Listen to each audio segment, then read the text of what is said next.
Assalamualaikum warahmatullahi wabarakatuh. Ketemu lagi bersama saya Nira Nurindasari. Nah, hari ini kita sudah memasuki hari ketiga efektif. Jadi, materi kita sampai di tema 1, subtema 1, pembelajaran ketiga. Sebelum pembelajaran dimulai, Ibu akan menyampaikan tujuan pembelajaran pada hari ini.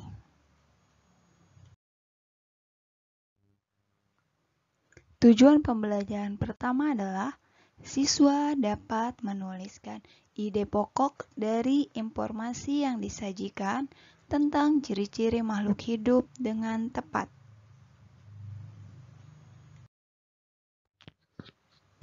Tujuan pembelajaran yang kedua adalah siswa dapat menentukan nilai tempat sampai ribuan dengan tepat.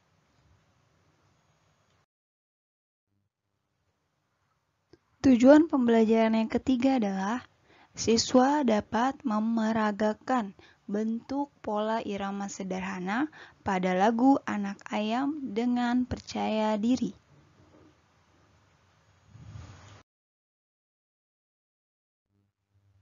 Sekarang coba kamu perhatikan gambar berikut ini.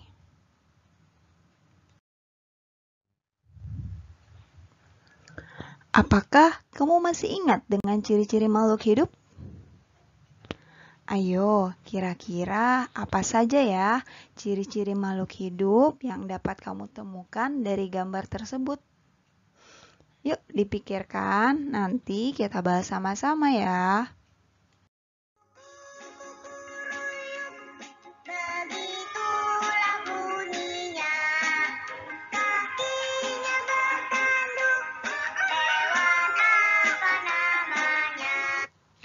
Ups, kelamaan menunggu jadi nyanyi deh. Nah, tadi hewan apa namanya? Wah, betul sekali, itu ayam. Nah, tadi kan Ibu sudah memerintahkan untuk mengamati gambar. Kira-kira sudah ketemu belum ya? Wah, hebat, sudah ketemu. Yuk kita bahas sama-sama. Ciri-ciri makhluk hidup yang ada pada gambar yang telah kita amati tadi yaitu pertama, tumbuhan memerlukan air. Itu dapat dilihat pada kegiatan ibu menyiram tanaman. Kedua, ayam memerlukan makanan. Itu dapat dilihat pada kegiatan ayah dan Siti sedang memberi makan. Yang ketiga, ayam berkembang biak. Dapat kita lihat dari gambar jerami untuk ayam bertelur dan ada gambar induk ayam beserta anaknya. Keempat, manusia berkembang biak. Itu dapat dilihat karena ada keluarga Siti, yaitu ada ibu, ada ayah, dan ada Siti. Kelima, ayam memerlukan minuman.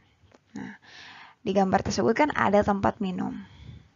Yang keenam, hewan bergerak. Nah, itu dapat dilihat saat ayam nampak menuju makanan. Oke, sampai di sini paham?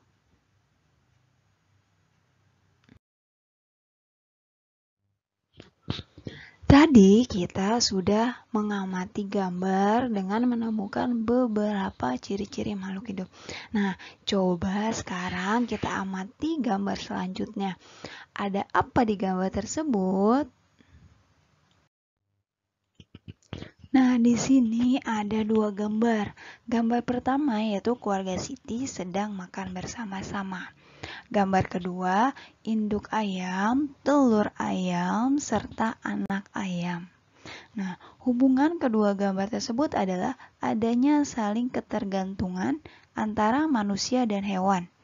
Keluarga Siti sedang makan dengan lauk, telur, dan ayam.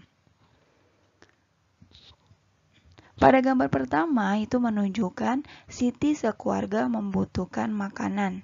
Makanan bisa berasal dari makhluk lain, seperti hewan. Gambar kedua menunjukkan perkembangbiakan ayam, mulai dari telur menjadi anak ayam. Selanjutnya tumbuh menjadi ayam dewasa.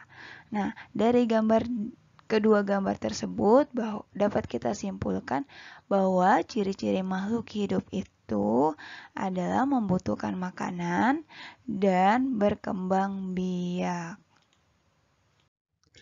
Tadi sudah dijelaskan bahwa salah satu ciri makhluk hidup adalah berkembang biak dan tumbuh. Ayam berasal dari telur yang menetas menjadi anak ayam. Kemudian anak ayam tumbuh menjadi ayam dewasa. Setelah dewasa, ayam betina menghasilkan telur kembali. Anak ayam sangat lucu untuk dilihat dan dimainkan. Tetapi hati-hati, induk ayam akan marah jika kita mengganggu anaknya. Nah, kita dapat melihat anak ayam yang lucu sambil menyanyikan lagu tentang anak ayam. Yuk kita bernyanyi.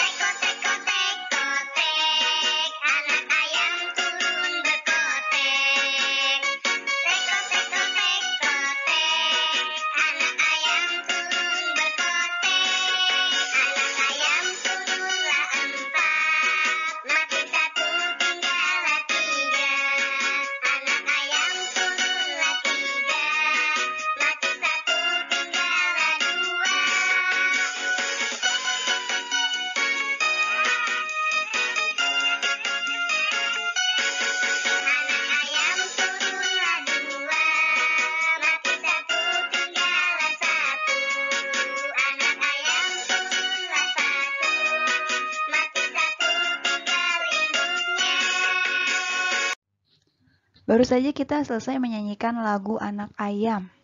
Nah, masih ingatkah kamu dengan panjang pendeknya bunyi?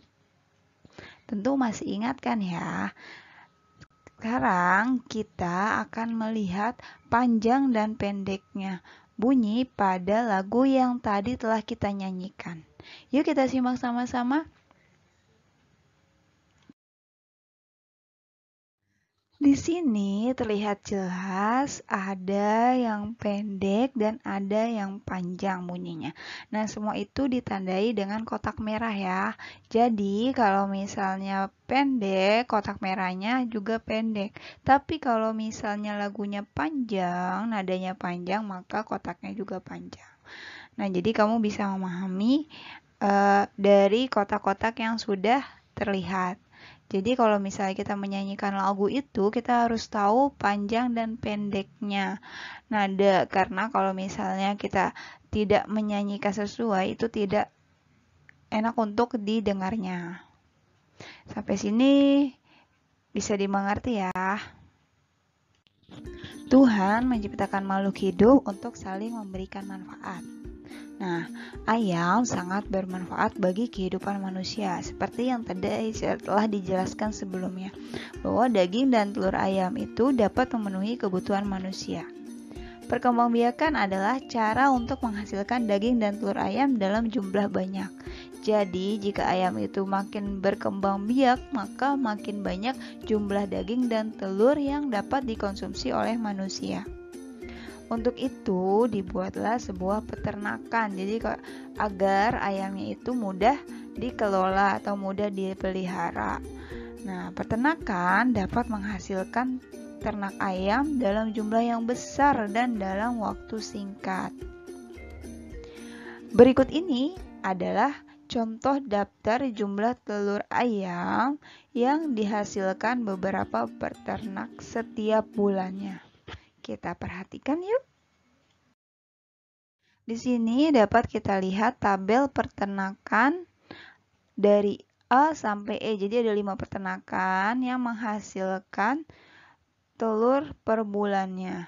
Peternakan A 3.000 butir telur per bulan. Peternakan B 1.500 butir telur per bulan. Peternakan C 3.500 butir telur per bulan. Peternakan D 2.000 butir telur per bulan, dan peternakan E 2.500 butir telur per bulan.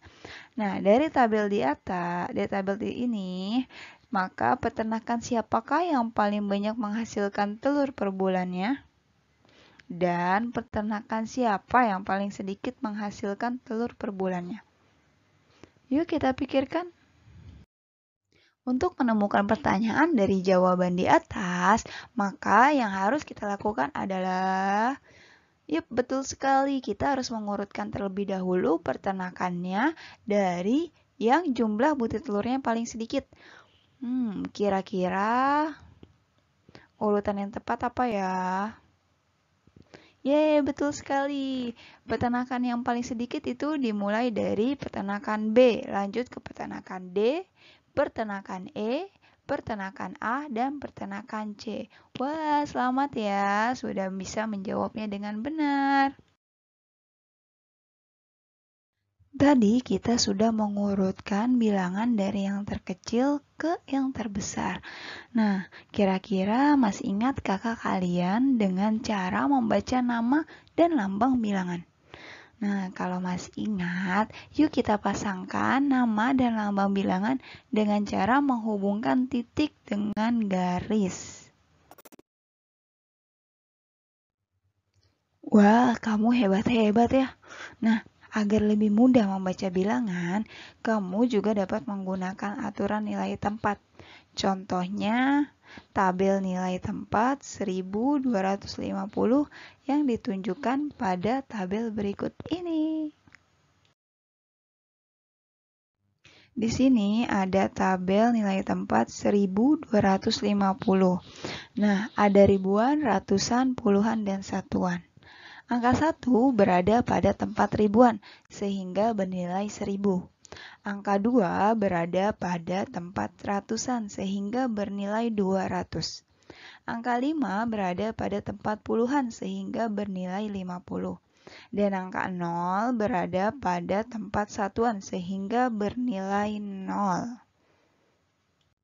Untuk lebih memahami nilai tempat pada bilangan, kamu bisa melakukan latihan dari soal yang ada di bagian akhir di materi ini, di materi tema 1, subtema 1, pembelajaran ketiga. Itu di bagian akhirnya ada soalnya, 3 soal di buku tema kamu. Kamu bisa berlatih untuk lebih memahaminya.